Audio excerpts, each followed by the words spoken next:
एक गांव था जिसका नाम था शिकारपुर। उसी गांव में राइस्टार नाम का एक लड़का रहता था जो रोज भीख मांगने बैठ जाता था। कई बार वह घर घर जाकर भी मांगता था। लेकिन कुछ साल पहले राइस्टार बहुत अमीर था। दरअसल वह एक बड़ी फैक्ट्री का मालिक था और उसकी फैक्ट्री बहुत अच्छी चल रही थी। उसी फैक्ट्री में ज्ञान काम करता था। ज्ञान भी एक तरह से उस फैक्ट्री का मालिक ही था। लेकिन आसपास के गांवों में सिर्फ राइस्टार का ही नाम मशहूर था। एक दिन ज्ञान रास्ते से जा रहा था। तभी वहां रणबीर नाम का एक आदमी खड़ा था। उसने ज्ञान को बुलाया और पूछा कि तू उस राइस्टार की फैक्ट्री में काम करता है ना? ज्ञान ने कहा, हाँ, और मैं तो उसका मालिक भी हूँ। रणबीर हंसते हुए बोला, इतना काम करने का क्या फायदा जब तुम्हें कोई जानता ही नहीं? ज्ञान ने पूछा, तुम क्या चाहते हो? रणवीर ने कहा, आज शाम मेरे अड्डे पर आ जाना, सब बता दूंगा। शाम हो गई। ज्ञान फैक्ट्री से घर जा रहा था। तभी उसे रणवीर की बात याद आई और वह उसके अड्डे पर पहुंच गया। वहां रणवीर खड़ा था। उसने ज्ञान को एक वीडियो दिखाई। उस वीडियो में राइस्टार बोल रहा था कि एक दिन यह पूरी फैक्ट्री मेरी होगी और मैं ज्ञान को यहाँ से भगा दूंगा। फिर राइस्टार जोर जोर से हंसने लगा।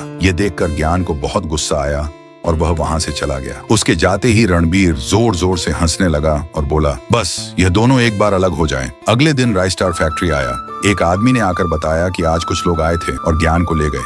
राइस्टार ने पूछा, कम? आदमी ने कहा, कॉक टावर। राइस्टार तुरंत अपनी कार में बैठा और उसे तेज स्पीड से चलाने लगा। उसे पता नहीं था कि कार के ब्रेक फेल हैं। आधे रास्ते में एक गाड़ी सामने खड़ी थी। राइस्टार ने ब्रेक लगाया लेकिन ब्रेक नहीं लगे। कार जोर से टकरा गई और राइस्टार वहीं बेहोश हो गया। जब राइस्टार की आंख खुली तो उसकी याददाश्त जा चुकी थी। वह भटकता हुआ उसी गांव में आ गया। अब भी राइस्टार को कुछ याद नहीं था। एक दिन राइस्टार सड़क के किनारे बैठा भीख मांग रहा था। तभी उसके सामने एक कार आकर रुकी। कार से ज्ञान उतरा और बोला, राइस्टार मुझे बचा ले, नहीं तो रणवीर मुझे मार देगा। राइस्टार को कुछ समझ नहीं आया। उसने ज्ञान को ध्यान से देखा और अचानक उसकी सारी याददाश्त वापस आ गई। ज्ञान बोला, सब मेरी गलती है। जिस दिन तुम मुझे छोड़कर गए उसी दिन मैं रणवीर के पास गया। मैंने उससे कहा कि मैंने तुम्हें भगा दिया है। तब रणवीर ने कहा कि अब तू भी गया और तेरी फैक्ट्री भी मेरे नाम हो जाएगी। मैं वहां से भाग आया लेकिन आज वो मेरे पीछे पड़ गया है। राइस्टार ने कहा, तू जा, मैं संभाल लूंगा। ज्ञान वहां से चला गया। थोड़ी देर बाद रणबीर वहां पहुंचा और पूछा कि क्या तूने किसी पिंक शर्ट वाले आदमी को देखा है? लेकिन राइस्टार ने नहीं बताया